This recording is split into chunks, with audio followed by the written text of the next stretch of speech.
All right, day 2 of weeks 9 to 12. You need a band and dumbbells. We're going to start with a runner lunge. Then we're going to go to a one-leg crunch climb, and then plank bird dogs. So we're going to start with 12 runner lunges. When we do our runner lunges, you're going to basically have one leg forward, the other leg is going to be doing all the moving, but the one leg on the ground is really the one that's working. So you're going to start by reaching your hands down to the floor, so you're kind of in that starter sprint position. So when we're here, we're going to be in this position like this. So your foot is on the ground, toes are spread, your fingers are light right next to your toes, the back leg is extended, and our lower abs are strong. So when we push to come back up, we're driving through the leg that's on the ground. You're going to come up and come all the way up into like a sprinter position, okay? So you're going to do 12 of those in a row, all on the same side. So it's a reach back, touch the ground, come back up, drive through. Reach back, come through. Our focus is driving through this leg that's on the ground the whole time. As we come down, you could even come down and have the other arm come back, so it's almost literally like you're sprinting. So one hand on the floor, other hand back. As you come up, you're going to switch, so this arm comes back and this arm comes up. Okay, so you could do it that way as well. So you're going to do 12 one side, 12 on the other. If you want to make it a little more cardiovascular, that's already a little cardiovascular, but if you want to really make it, bump it up a little bit, you can add a hop at the end. So you would come down here, you would come up, jump, and come back down. Okay, so just a little hop at the top and come back down. So that's another option you can add if you just want to get your heart pumping a little bit more. So the next one, you're going to come down to the floor. You're going to do a one-leg crunch climb. So this one's more like, I guess more maybe like a sit-up per se. But you're going to have one leg straight on the ground, the other leg is up in the air. And you're kind of doing like a 3-point climb. So you're going to kind of tap on the inside with your right hand. If your left leg's up in the air, tap on the right leg below the knee or above the knee, then left hand below the knee, and then your right hand would reach for the arch of your foot and you would come back down. So it would look, again, we want the lower abs to stay nice and controlled and relaxed. We're going to crunch up into that crunch position, and then from here we're going to go tap, tap, tap. That's 1, and you come back down. Tap, tap, tap. 2, tap, tap, tap. 3, tap, tap, tap. 4, tap, tap, tap. 5, tap, tap, tap. 6, tap, tap, tap. 7, tap, tap, tap. 8. And again, we want to make sure we're engaging that core. That core is doing the work, so we don't feel like we have to use our neck to do it. Again, if your neck seems to get tired on that, 1, try to just engage your core a little bit more. Or 2, you can put a pillow underneath your neck, and you can still kind of do that, but it's just not going to be as crunch oriented unless you really stack your head up under something here, and it keeps you in that crunch position, but really then make sure that you are engaging the core. And the big thing is just keep your chin tucked and keep the tongue pressed to the roof of your mouth. That sometimes will also help to alleviate some of the strain in the neck. So after you do those, then you're going to go into, so again, that's 15 per side of climbs.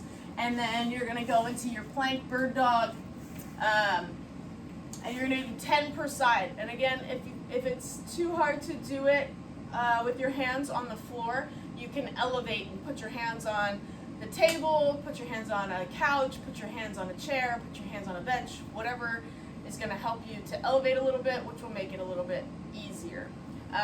So just like with all of our other plank positions, We spread our fingers nice and wide, screw our hands into the floor, press ourselves up, away from the ground, where our feet are shoulder width apart. If you want to go a little bit wider to make it a little easier, you can, but that's up to you. And then it's a plank bird dog. So you can choose which, if you want to do arm and hand together, that's fine. If you want to just do your leg, if you want to just do your arm, if you want to cycle through them, whatever you want to do, whatever's going to be the best for you, that's going to still maintain a good plank position, do it. So your aim is to get 10 total, ideally 5 on each side, whether it's an arm or a leg or both. So we go into our plank position, and it's either you lift a leg and bring it down, and lift the other leg and bring it down if you just want to do those, or then you can add the arm, or just do one arm, just do the other arm, or then you can do opposite arm, opposite leg, and you would do 10 of those. Okay, so try to be nice and controlled. Sometimes it's easier to lift the leg, then lift the arm, or you could even lift the leg and just slide the fingers out. So if you feel like in lifting the arm, you're a little too wobbly, you can just slide the hand out, but you keep your fingertips on the floor, and that will help you to maintain your balance a little bit more until you can progress into lifting both at the same time. Okay, so you're gonna do 10 on each side. Then we go, so again, the first 2 weeks, you do 3 rounds, second 2 weeks, you do 4 rounds, and then we're gonna go to the next grouping. So then you have a lunge, hinge, and row, a frog to plank, and band side steps. So your lunge, hinge, and row, we'll do it kind of on an angle. So you're going to be in your lunge position the whole time. You're in a static lunge position. So you're gonna come down into a lunge first. So you have your dumbbells at your sides. You're gonna come down into your lunge.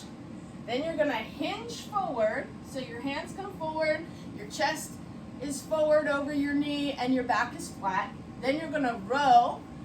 You're gonna bring your arms back down, come up from your lunge, and then, or come up from your hinge and then come up from your lunge. Okay, so you lunge, hinge, row, up, up. Okay, lunge, hinge, row, come up, lunge, hinge, row, come up. When you come back up, really drive through the leg on the ground. Again, we're not coming back up lifting our body first. We want to drive through the floor. The driving through the floor is what's going to push us back up. And that's really going to get your glute to fire and take the pressure out of your back. Make sure your core and your glute are the things that are helping you back up. So 12 on one leg and then 12 on the other. So maybe a different angle here. You're going to be staggered stance, come directly down in the lunge, hinge forward, row, drive through the leg on the floor to come back up. Lunge, hinge, row, drive through the leg to press back up. Okay? So then we're going to come down to our frog to plank. So for this one, we have 12 again of these. You're going to be in your push-up plank position. And so for this one, you could actually start, if you want, back in the frog position. So this is your frog position. It's extended arm frog. So we're not going to be here in a frog position, but we're going to just be more extended in this position. So if you have a better angle, we're going to be here. And then you're going to shoot through into a plank position. And then you're going to sit back into a frog position and then drive forward. Your core staying nice and strong and tight. Through and through. So sit back, drive through. Sit back, drive through. And for that one, you should really feel that, like you will probably feel that a lot in your quads. It's kind of like basically doing a lateral squatting position. You're kind of in that squat going through, straightening and lowering. And so you'll probably feel that a lot in your quads more than maybe anything else. So you're going to do 12 of those, and then you're going to go to your band side steps. So taking a band, placing it just slightly above the knees. You're going to do 25 in one direction and 25 in the other direction. So when we do these, it's just a loosening of the knees. We keep everything in line. We're stepping to the side and then coming back in. When we step to the side, we're thinking more about the leg that's trailing than the leg that's leading. So it's not thinking about how much I can pull this leg apart. It's more driving off of this back leg and then pulling together. Step and pull, step and pull, okay? So we think about this leg, and as we go, we want to make sure that our shoulders stay over our hips and we're not getting this teeter-totter as we go, so it's not a rock and step as we go. That's a little dramatic, but you get the point. We want to make sure we're stable here and we're taking those steps but staying stable as we do. Okay, so it's a controlled step. We're not rushing, but you're going to do all 25 one direction, all 25 back the other direction, making sure we're avoiding the knee collapse in the center. We want to keep tension on the band at all times, especially when the foot comes back in together. Our feet should never come all the way together where there's no tension on the band. We should always maintain like a shoulder width. So it's going extended past the shoulder width, come back to shoulder width. Extend past, come back. Okay, so 25 one side, 25 the other side, and then we go to our last grouping of 3, which is one leg hops forward, back, left, and right, ninja babies, which is a fun one, and then reverse plank leg lifts. So we're going to do one leg hops forward, back, then side to side. If you have a line, you could hop over a line or just envision a line being there. You're going to do 15 hops front to back first. So staying on the ball of your foot, finding that line, and just what it says. Jump forward and back. Up and back is 1. You're going to do 15 of those, and then you're going to go sideways and go 15 from side to side. If after 15 forward and back your leg feels like it's on fire, then go to the other leg, do 15 forward and back, then go back to the original leg, do 15 side to side, and then go back to the other leg and do 15 side to side. Okay, so really, again, we're focusing on pushing off the leg on the ground. Our head stays in line with our spine, and we're making sure that we're just nice and solid through our core, from head to toe as we do those. So pretty easy, straightforward for those. Then we come down to the ground. We do our ninja babies. So these ones were named by my skaters when I was working with them. You're going to do 3 rounds of 8. So you're going to go 8 one direction, 8 back the other way, 3 times before going to the next exercise. So the reason we call them ninja babies is because when you're going to be on the ground and you're going to kind of be in like that fighter position, like a grappling or fighting position. So you are kind of up here, and your core is nice and strong and tight. You're kind of crunched up here. You have the dead bug legs type of a position, okay? And then you're going to be scooting your way across the floor. So you're going to be lifting your hips, then lifting your shoulders to match it, and that scoots you along the way. So see it from in the picture here. So we're here, and then you're going to lift the hips and then bring your shoulders to match your hips. Hips lift up and over, shoulders lift up and over. So you're kind of doing like a Russian twist type of a position as you go. So as you go, you're going to do 8 hips, shoulders is 1. You do 8 all the way one direction, and then hips and shoulders back the other way.